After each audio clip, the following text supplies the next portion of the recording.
Hello everybody, this is Money Mom. Welcome back to the channel. It is Wednesday. Instead of doing weight loss motivation, I thought I would change it up this week, doing personal growth, and I thought this was a good topic. 9 typical things that people put off. Let's get started. And I first want to say, I'm guilty of some of these, and I'll tell you which ones, and I bet you there's more than 9 on this list. Number 1, organizing and cleaning.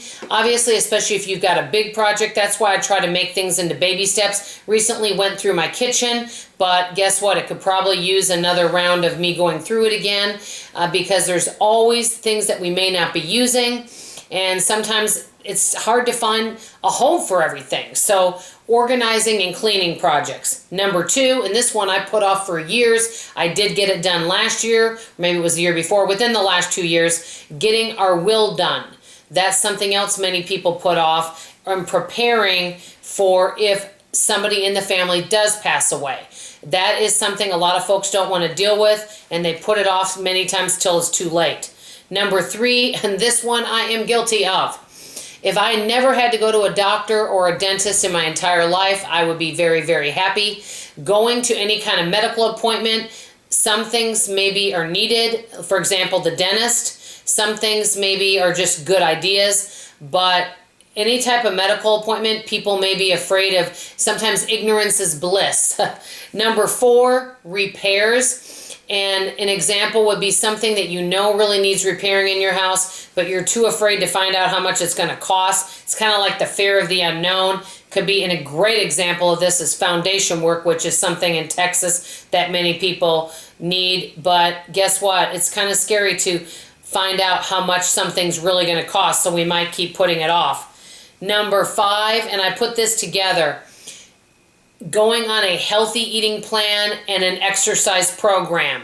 We always say, and I've heard so many people, well, I can't right now because we've got 3 birthdays coming up and then it's the holidays. I'll think about this in January. Guess what? There's never a good time to do these things because there's always going to be something coming up. So no time like the present, right? And that's something that I've done several times. Oh, I'll start next week. Oh, let me start on the 1st of the month. And then the 1st of the month comes and then you start for one day and you get the idea. Number 6, and I kind of put all this together.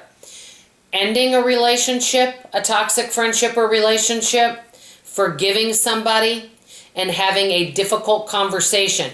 I think I've told you guys this. One thing I don't like about myself is even though I'm outgoing, I'm extremely non-confrontational. My mother kind of raised me, don't cause waves. And so I just shove things under the rug and don't deal with them many times, and I don't always have the conversation. So that is something that isn't always good, but you know, those types of things, the forgiving and ending a bad relationship or having a conversation with someone that you really need to have, but you keep putting off. Number 7, I thought this one was good, and I'm queen of this sometimes. Even though I keep up with most of my phone calls, returning phone calls. I know of a few folks that do call me sometimes that they're nice people, but they like really, really long conversations. And sometimes I just know that and I'm not up to calling them back. So I don't know if any of you ever have that where, you know, could be an old friend or a relative that likes to call you, but you know that it might be a 2-hour conversation and it's hard to get them off the phone. So that would be number 7. And so many of these I came up with myself. Number 8, learning something new. I told you guys this, I'm really pushing myself out of the comfort zone in so many areas right now. It's actually kind of making me a little panicky. But learning something new, whether it's technology, starting to drive a car again, it could be anything new, something at your job, taking a class, learning a new language.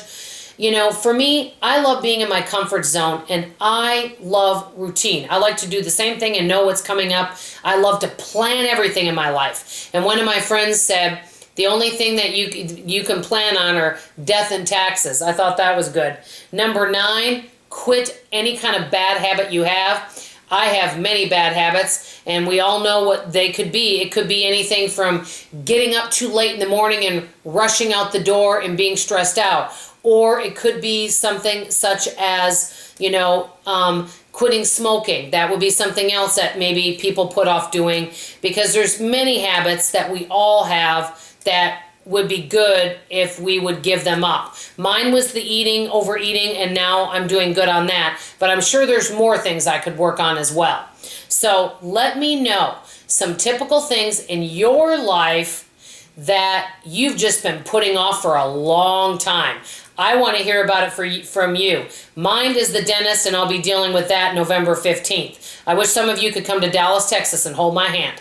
This is Money Mom signing off, and as always, I love you. Bye-bye.